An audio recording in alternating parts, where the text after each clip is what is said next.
ചാനലിലേക്ക് എല്ലാവർക്കും സ്വാഗതം. ഇന്ന് ഞാൻ വന്നിട്ടുള്ളത് ഒരു നോർത്ത് ഇന്ത്യൻ സ്ട്രീറ്റ് ഫുഡ് ആയിട്ടാണ്, പാനിപൂരി. അപ്പോൾ അതെങ്ങനെ ഉണ്ടാക്കാൻ നമുക്ക് നോക്കാം.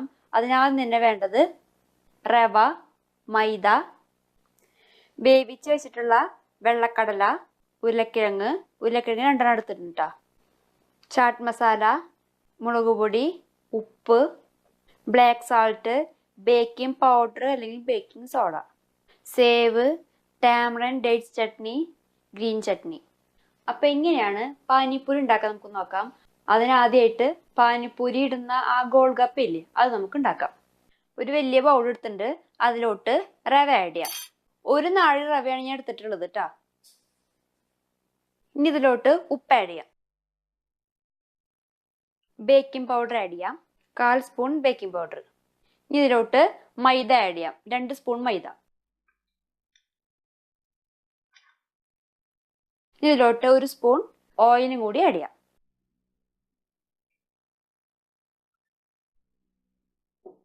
ഇനി നന്നായിട്ട് നമുക്ക് മിക്സ് ചെയ്യാം. ഇതിലേക്ക് നമുക്ക് കുറച്ച് വെള്ളം ആഡ് ചെയ്തിട്ട് ചപ്പാത്തിക്ക് കുഴച്ചെടുക്കില്ലേ, അതേപോലെ ഒരു ഡോ ഉണ്ടാക്കണം.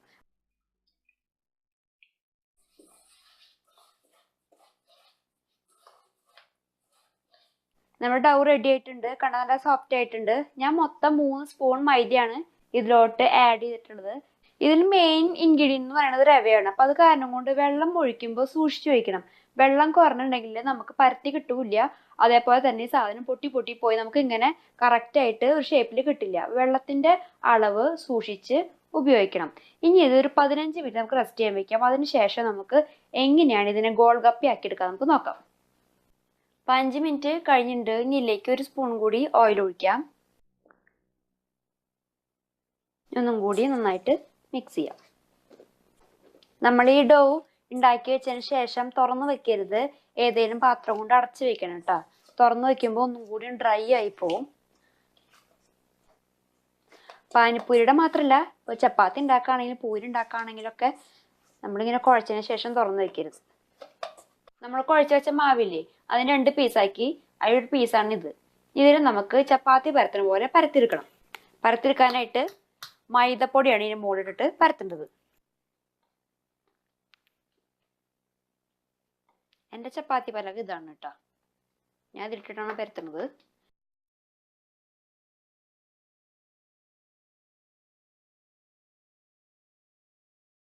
ആദ്യത്തെ ബോൾ നമ്മൾ പരത്തിയെടുത്തിട്ടുണ്ട്. ഇപ്പം പരത്തിയതിൻ്റെ ഭംഗിയൊന്നും നോക്കണ്ട, ഇതിൽ നിന്ന് നമ്മൾ ചെറിയ വട്ടങ്ങളായിട്ട് കട്ട് ചെയ്തെടുക്കണം. അതിനായിട്ട് ഞാൻ ഈ ഫുഡ് കട്ടറാണ് യൂസ് ചെയ്യുന്നത്. നിങ്ങളുടെ കയ്യിൽ ഇതില്ലാന്ന് വെച്ചിട്ട് വിഷമിക്കേണ്ട കാര്യമൊന്നുമില്ല. നമ്മളുടെ കയ്യിൽ സ്റ്റീൽ ഗ്ലാസ് ഉണ്ടാവില്ലേ, ആ സ്റ്റീൽ ഗ്ലാസിന്റെ വായൊക്കെ ഇങ്ങനെയായിരിക്കും, ഇത്തിരി മൂർച്ച കൂടിയതായിരിക്കും. അങ്ങനത്തെ ആയാലും കുഴപ്പമില്ല, നമുക്ക് കട്ട് ചെയ്തെടുക്കാം.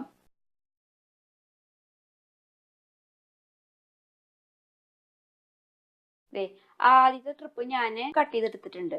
ഇനി എന്ത് വേണമെന്ന് വെച്ചാൽ ഇതിങ്ങനെ ഒന്ന് പൊതിച്ചാൽ മതി, നമുക്ക് ഈ സാധനങ്ങളൊക്കെ കയ്യിൽ കിട്ടും. ഇതൊക്കെ എടുത്തിട്ട് ഒരു പാത്രത്തിലിടാം, എന്നിട്ട് അത് അടച്ചു വെക്കണം കേട്ടോ. കാരണം നമ്മൾ തുറന്നു വെക്കുമ്പോഴേ ഇത് നല്ലതായിട്ട് ഡ്രൈ ആയി പോകും. ഇത്രയും മാവ് ബാക്കി വരുമ്പോൾ ഇത് കൊണ്ട് കളയരുത്. ഇതിനെ നമുക്ക് നന്നായിട്ട് ഉരുട്ടാം. അപ്പം നമ്മളിത് കുറേ നേരം തുറന്നു വെച്ചതല്ല, അതായത് പരത്താനായിട്ട് കുറച്ച് സമയം എടുത്തിട്ടാണ് പരത്തി എടുത്തിട്ടുള്ളത്. അപ്പോൾ ഇത് തുറന്നു വെക്കുമ്പോൾ എന്താ കുഴപ്പമെന്ന് വെച്ചാൽ ഈ സാധനം ഡ്രൈ ആയിട്ടുണ്ടാവും. അപ്പോൾ കണ്ടത് പരത്തുമ്പോൾ ഇങ്ങനെ പൊട്ടി പോകുന്നുണ്ട്. നമുക്കിത് ശരിക്കും ഇങ്ങനെ അണിച്ചാലും കണ്ട, നമ്മളിങ്ങനെ ഉരുട്ടിയാലും ഇതുപോലെ ഇങ്ങനെ കണ്ട പൊട്ടി പോരും. അപ്പം എന്ത് വേണമെന്ന് വെച്ചാൽ ഇതിൽ പൊടി ആഡ് ചെയ്യല വേണ്ടത്. പൊടിയും വെള്ളവും ആഡ് ചെയ്യാതെ കയ്യിൽ കുറച്ച് ഓയിൽ തടവാം. ഇനി നമ്മുടെ മാവിനെ കയ്യിലെടുക്കാം, നന്നായിട്ട് കൈ കൊണ്ട് പ്രസ് ചെയ്യാം. എന്നിട്ട് ചെറിയൊരു ബോളാക്കിയിട്ട് വീണ്ടും പഴയ പോലെ പരത്താം. അതുപോലെ പരത്തി നമ്മൾക്ക് ആവശ്യത്തിനുള്ള ഒരു കട്ടി വരുമ്പോൾ ഫുഡ് കട്ടർ വെച്ചിട്ട് കട്ട് ചെയ്യുക. എന്നിട്ട് ബാക്കിയുള്ളത് എടുക്കുക, വീണ്ടും ഇതേപോലെ തന്നെ ചെയ്യണം. ഈ ചെയ്ത് തന്നെ റിപ്പീറ്റ് ആക്കുക. നമ്മുടെ മാവ് പരമാവധി നമ്മൾ യൂസ് ചെയ്യണം. അതൊരു യൂസ് കഴിഞ്ഞ് കളയാതെ പരമാവധി മാവ് യൂസ് ചെയ്ത് പറ്റാവുന്ന അത്ര ഗോൾഗപ്പ നമ്മൾ അതിന് ഉണ്ടാക്കിയെടുക്കണം. ഇതും കൂടി ഞാൻ പരത്തി നല്ല കുട്ടപ്പനാക്കി എടുക്കട്ടെ കേട്ടോ. എനിക്ക് ഇത്ര ഗോൾഗപ്പയാണ് കിട്ടിയിട്ടുള്ളത് കേട്ടാ. ഇത് കണ്ട, ഇത്രയാണ് എനിക്ക് വേസ്റ്റ് ആയിട്ടുള്ള നമ്മളുടെ മാവ്.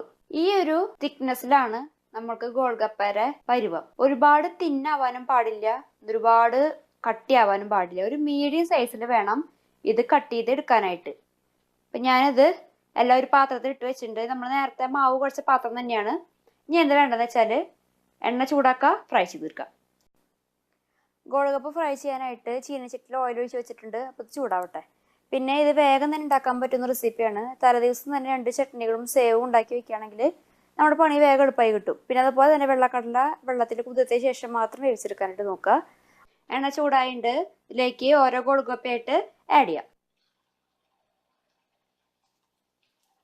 ഇതിട്ടതിന് ശേഷം ഇങ്ങനെ നമ്മളൊന്ന് പ്രസ് ചെയ്ത് കൊടുക്കുകയാണെങ്കിൽ ഒന്ന് പൊന്തി വരും കേട്ടോ. ചെറിയൊരു ബ്രൗൺ കളർ ആകുമ്പോൾ നമുക്കിത് കോരിയെടുക്കാം. കണ്ടില്ലേ, ഇതേപോലെ ബാക്കിയുള്ള എല്ലാ ഗോൾഗപ്പകളും വറുത്തെടുക്കാം.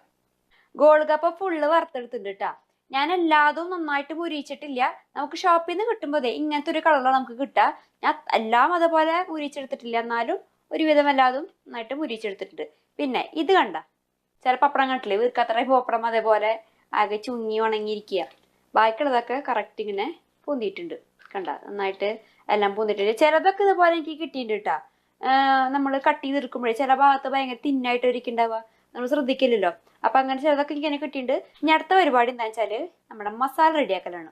ഇതെന്താ സംഭവം എന്ന് വെച്ചാല് പൊട്ടറ്റയും വെള്ളക്കടലില്ലേ നന്നായിട്ട് സ്മാഷ് ചെയ്ത് വെച്ചിട്ടുള്ളതാണ്.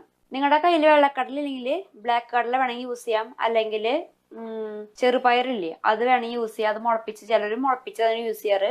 അതൊക്കെ നമ്മുടെ ഓരോരുത്തർ ഇഷ്ടത്തിനനുസരിച്ചിട്ട് ആഡ് ചെയ്യാം. ഞാൻ ഇങ്ങനെ പുറത്തുനിന്ന് കഴിച്ചപ്പോഴൊക്കെ എനിക്ക് കിട്ടുള്ള വൈറ്റ് കടലാണ് ഞാൻ ഉണ്ടാക്കി കണ്ടിട്ടുള്ളത്. നിങ്ങൾക്ക് ഏതാണ് ഇഷ്ടം എന്ന് വെച്ചാൽ അത് ആഡ് ചെയ്യാം.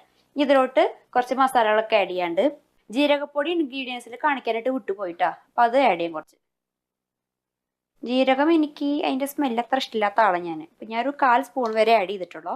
പിന്നെ വേണ്ടത് ചാറ്റ് മസാല, പിന്നെ വേണ്ടത് ബ്ലാക്ക് സാൾട്ട്. അതൊരു 1/4 സ്പൂൺ വരെ ഞാൻ ആഡ് ചെയ്യുന്നുള്ളൂ. ബ്ലാക്ക് സാൾട്ട് ആഡ് ചെയ്യുമ്പോൾ ഒരുപാടൊന്നും ആഡ് ചെയ്യാൻ പാടില്ല, വളരെ കുറച്ച് ആഡ് ചെയ്യാൻ പാടുള്ളൂ. ഓക്കെ. പിന്നെ വേണ്ടത് ഉപ്പ്, പിന്നെ വേണ്ടത് ചില്ലി പൗഡർ. നന്നായിട്ട് നമുക്ക് മിക്സ് ചെയ്യാം. മസാല റെഡി ആയിട്ടുണ്ട്. ഇനി ചെയ്യാനുള്ളത് പാനി റെഡിയാക്കണം. അപ്പൊ അതിനായിട്ട് നമുക്ക് എന്ത് വേണം, വേറെ ബൗൾ എടുക്കണം. ഇതിലോട്ട് ഗ്രീൻ ചട്നി ഇല്ലേ അത് ആഡ് ചെയ്യാം.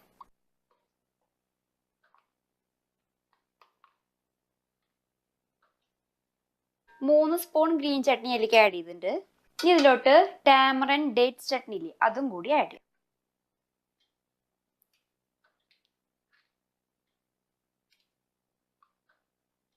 അതും ഒരു 3 സ്പൂൺ ആഡ് ചെയ്തിട്ടുണ്ട്. നന്നായി മിക്സ് ചെയ്യാം. ഇത് ചട്നി ആയിട്ടുള്ളൂ കേട്ടാ. ഇനി ഇത് പാനിയാക്കണം. ഈ വെള്ളത്തിന് അളവൊന്നുമില്ല, കുറച്ചധികം കൊണ്ട് ഒഴിക്കാം. ലൂസായിട്ടാണ് ഈ വെള്ളം ഉണ്ടാവുക. കഴിച്ചിട്ട് ആൾക്കാർക്ക് അറിയാം, കഴിക്കാത്തവർക്കാണ് കേട്ടോ അത്ര ഡീറ്റെയിൽ ആയിട്ടൊക്കെ ഞാൻ പറയുന്നത്. ഇതിന്റെ ടേസ്റ്റ് നോക്കാം. ഡേറ്റ്സ് ചട്നി കുറച്ചും കൂടി ഞാൻ ആഡ് ചെയ്യുന്നുണ്ട് കേട്ടാ. ഇതിലോട്ട് കുറച്ച് ജീരകപ്പൊടി ആഡ് ചെയ്യാം. വളരെ കുറച്ചിനെ ആഡ് ചെയ്യുന്നുള്ളൂ, കാരണം ഓൾറെഡി നമ്മൾ ഒരുവിധം ഇതിൻ്റെ ഇൻഗ്രീഡിയൻസിലൊക്കെ ജീരകം ആഡ് ചെയ്തിട്ടുണ്ട്. ഇതിനൊരു ഫ്ലേവർ കിട്ടാൻ വേണ്ടിയിട്ട് ആഡ് ചെയ്തത് മാത്രം. പിന്നെ കുറച്ച് ബ്ലാക്ക് സാൾട്ട്, കുറച്ച് ചാറ്റ് മസാല. നന്നായിട്ട് മിക്സ് ചെയ്യാം. ഈ ഒരു പരുവത്തിലാണ് നമ്മുടെ പാനി വേണ്ടത്. ഇതിൽ ഞാൻ പറയാം, വെള്ളം കൂടിയാലും കുഴപ്പമൊന്നുമില്ല. നമുക്ക് ഷോപ്പിൽ നിന്നൊക്കെ നല്ല ലൂസായിട്ടുള്ള വെള്ളം കിട്ടാറ്. കറക്റ്റ് ആ ടേസ്റ്റ് വന്നിട്ടുണ്ട്. ഇനി എന്താ വേണ്ടതെന്ന് വെച്ചാൽ നമ്മുടെ പാനിപ്പൂരി നമുക്ക് സെറ്റ് ചെയ്തെടുക്കാം. അപ്പോൾ അതെങ്ങനെ ചെയ്യണത് ഞാൻ കാണിച്ചു തരാം. അറിയാത്ത ആൾക്കാർക്കാണ് കേട്ടോ ഞാൻ പ്രത്യേകം എടുത്ത് പറയണം. അറിയാത്ത ആൾക്കാർക്ക് വേണ്ടിയിട്ടാണ് ഞാൻ ഇങ്ങനെ പറഞ്ഞു തരുന്നത്. അപ്പം ഞാൻ ഒരു പാനിപ്പൂരിയുടെ ഗോൾഗപ്പ, ഇതിന് ഗോൾഗപ്പ എന്നാണ് പറയുക, ഇതെടുത്തിട്ടുണ്ട്. ഇത് നമുക്ക് സെൻറ്റർ ഒന്ന് പൊട്ടിക്കാം. റവോണ്ട് ഉണ്ടാക്കിയ കാരണം കൊണ്ടാണ് എത്ര ക്രിസ്പി ആയിട്ട് കിട്ടിക്കണ്. ഇതിലോട്ട് നമ്മൾ നേരത്തെ ഉണ്ടാക്കി വെച്ചിട്ടുള്ള മസാല ഇല്ലേ, ഏത് മസാല, പൊട്ടറ്റോ മസാല, അതിലേക്ക് കുറച്ച് ആഡ് ചെയ്യാം. പാനിപ്പൂരിയുടെ ഈ ഗോൾഗപ്പ ചെറുതായ കാരണം കുറച്ച് മസാല ഞാൻ ആഡ് ചെയ്യണുള്ളൂ കേട്ടോ. കട്ടർ കുറച്ച് വലുത് കിട്ടുകയാണെങ്കിൽ കുറച്ചുകൂടെ വലുത് നമുക്ക് കിട്ടും. വലിയ ഗോൾഗപ്പ ഉണ്ടാക്കാം. ഇതിലോട്ട് സേവ് ആഡ് ചെയ്യാം. ഈ ലാസ്റ്റ് പാനി ഉള്ളിക്ക് ഇങ്ങനെ നിറയ്ക്കുക. ഇതിങ്ങനെ കുറേ നേരം വെക്കരുത് കേട്ടോ, അത് ഇതിലേക്ക് ഒഴിക്കുക, അപ്പം തന്നെ കഴിക്കാം. അപ്പം എല്ലാവരും കണ്ടല്ലോ പാനിപ്പൂരി എങ്ങനെ ഉണ്ടാക്കാന്നുള്ളത്. പിന്നെ ഒരു കാര്യം ശ്രദ്ധിക്കുക എന്ന് വെച്ചാൽ ഗോൾഗപ്പ ഉണ്ടാക്കുന്ന സമയത്ത് മൈദയുടെ അളവ് ഒരുപാട് അങ്ങ് കൂടാൻ പാടില്ല. റവയുടെ അളവാണ് കുറച്ച് കൂടുതലായിട്ട് നിൽക്കേണ്ടത്. പിന്നെ നമ്മൾ ഗോൾഗപ്പ വറുത്തെടുക്കുന്ന സമയത്ത് നല്ലൊരു ഗോൾഡൻ ഷെയ്ഡ് ആക്കുന്ന രീതിയിൽ വറുത്തെടുക്കുക. അല്ലെങ്കിൽ എന്താ പ്രശ്നം എന്ന് വെച്ചാൽ നമുക്കൊരു ക്രഞ്ചിനെസ് കുറവായിട്ട് കിട്ടും. ഇപ്പം ഞാൻ വറുത്തപ്പോൾ കുറേ ഗോൾഗപ്പുള്ള കാരണം കൊണ്ട് വേഗം വറുത്തെടുത്ത കാരണം കൊണ്ട് ജസ്റ്റ് ഒന്ന് ചിലതൊന്നും അത്രയും കൂടെ മുരിച്ചെടുത്തിട്ടില്ല. അപ്പോൾ നിങ്ങൾ ഉണ്ടാക്കുമ്പോൾ ചെറിയൊരു ക്വാണ്ടിറ്റി ഉണ്ടാക്കുമ്പോൾ നന്നായിട്ട് മുരിച്ചെടുക്കാനായിട്ട് ശ്രദ്ധിക്കുക. അപ്പോൾ നല്ലൊരു ക്രഞ്ചി ആയിട്ട് ടേസ്റ്റ് ഉണ്ടാവും. പിന്നെ ഒരു കാര്യം ശ്രദ്ധിക്കണം എന്ന് വെച്ചാൽ നമ്മൾ കഴിക്കുന്ന സമയത്ത് ഇതിലേക്ക് സവാള കൊത്തിയരിഞ്ഞിടുക, അതുപോലെ തക്കാളി. അത് ഇഷ്ടമുള്ള ആൾക്കാരാണെങ്കിൽ അങ്ങനെ ഇട്ട് കഴിക്കുന്നത് ഒരു പ്രത്യേക ടേസ്റ്റാണ്. അതപ്പം തന്നെ കഴിക്കണം, അത് വെച്ചുകൊണ്ടിരിക്കരുത്. അപ്പോൾ എല്ലാവർക്കും ഇഷ്ടപ്പെട്ടെന്ന് വിചാരിക്കുന്നു. എല്ലാവരും തന്നെ ട്രൈ ചെയ്യണം. പിന്നെ നമ്മുടെ ചാനൽ സബ്സ്ക്രൈബ് ചെയ്യാത്ത ആൾക്കാരെ സബ്സ്ക്രൈബ് ചെയ്യുക, നിങ്ങളുടെ ഫ്രണ്ട്സിനും കൂടി ഷെയർ ചെയ്യണം. ഇഷ്ടപ്പെട്ട റെസിപ്പീസ് ലൈക്ക് ചെയ്യണം, അതേപോലെ തന്നെ കമൻറ്റ് ചെയ്യുകയും ചെയ്യണം.